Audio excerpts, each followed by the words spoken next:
In this chapter, we're going to learn why we use Adobe Illustrator.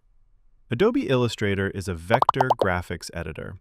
We basically use Adobe Illustrator to create vector graphics, and a design program developed and marketed by Adobe Company. Adobe Illustrator is graphics-driven software used primarily for creating vector graphics.